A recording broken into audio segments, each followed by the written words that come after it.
today we are going to create a little garden lab.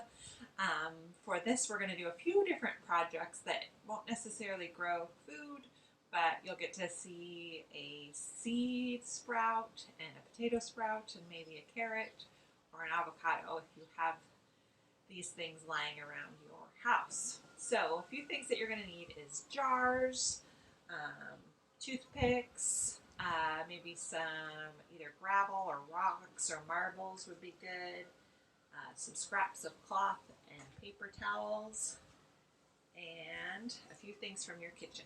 So the first thing that we are going to do is to sprout a potato. So to do that, all we need is kind of a bigger jar that we're going to fill up most of the way with water.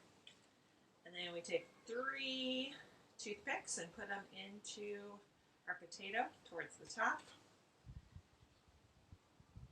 And then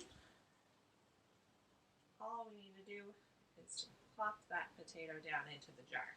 So there's still some room, so I want my jar to be pretty full of water. So I'm going to fill that up because most of the potato needs to be sitting down in the water if it's going to sprout.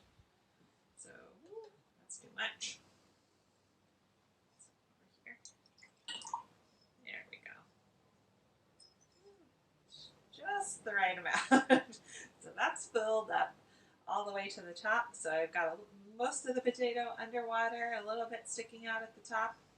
And then just take this and place it in a sunny space in your window. And pretty soon, I have one that I've already done, you'll start to see some sprouts growing on the inside of your potato. Pretty cool. Kind of fun. And that'll keep growing and growing, and maybe you'll get some little trees blooming out of the top.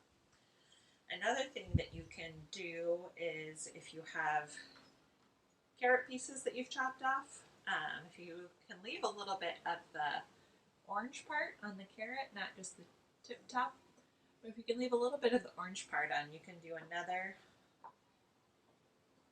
fun growing project. You just take a small jar, put rocks at the bottom, add some water, put in your carrots, voila, you're done. You want to place that in a sunny space as well. So now we've got our potato and our carrots. You can do a similar project with the avocado seed. I recommend that you clean off the avocado pit really well, and then if you can scrape off that dark brown part so it looks like kind of this lighter brown color, that will work the best. And we're going to do just like we did with our sweet potato and put in toothpicks so that part of the seed is sticking out of the water and part of it is in. And if you can put the toothpicks in at an angle, that works best for the avocado pit. So putting those 3 in, and I just take my jar. I think I'm going to use a bigger jar for this one. Just take my jar, fill it up with water, and then put your pit in so that most of the pit is underwater, but part of it is sticking up out of the water. That's pretty good. Go. And voila, you're done with that. You can stick it in your window so it can get lots of sunshine.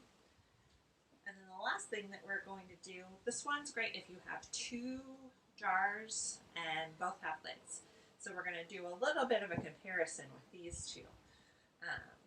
What you'll need, this is to see how seeds germinate. So for this one, you can use paper towels, or if you just have some pieces of cloth, you just shove that into the jar. I'm going to make sure it's nice and tight in there so our seed can be really snug.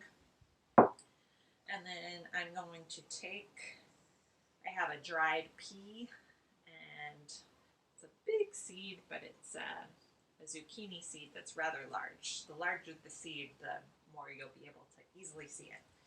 So I have this little stick that I'm going to use to help tuck the seeds down into the side of the cloth there so that I can see them. easily. Put my pea in. I'm just going to tuck it down in there. And then once I've done that, then I'm going to put a good amount of water down in this jar. So I want the cloth to be soaked with water all the way through, and I want a little bit resting at the bottom as well because the seed's going to need to stay moist and warm to sprout. So, I don't know if you can see that, but I've got my pea and my seed both in there, and I've sealed them up. And I'm going to take one and put it in the window. But what do plants need to grow? What do you think plants need to grow? I'm going to put this one in the window, but what do you think would happen if we put one somewhere dark? What would that look like? So I'm going to do the same thing with another jar, but this one I'm just going to go put in my closet where there's not a lot of light. And then over the weeks I can compare them.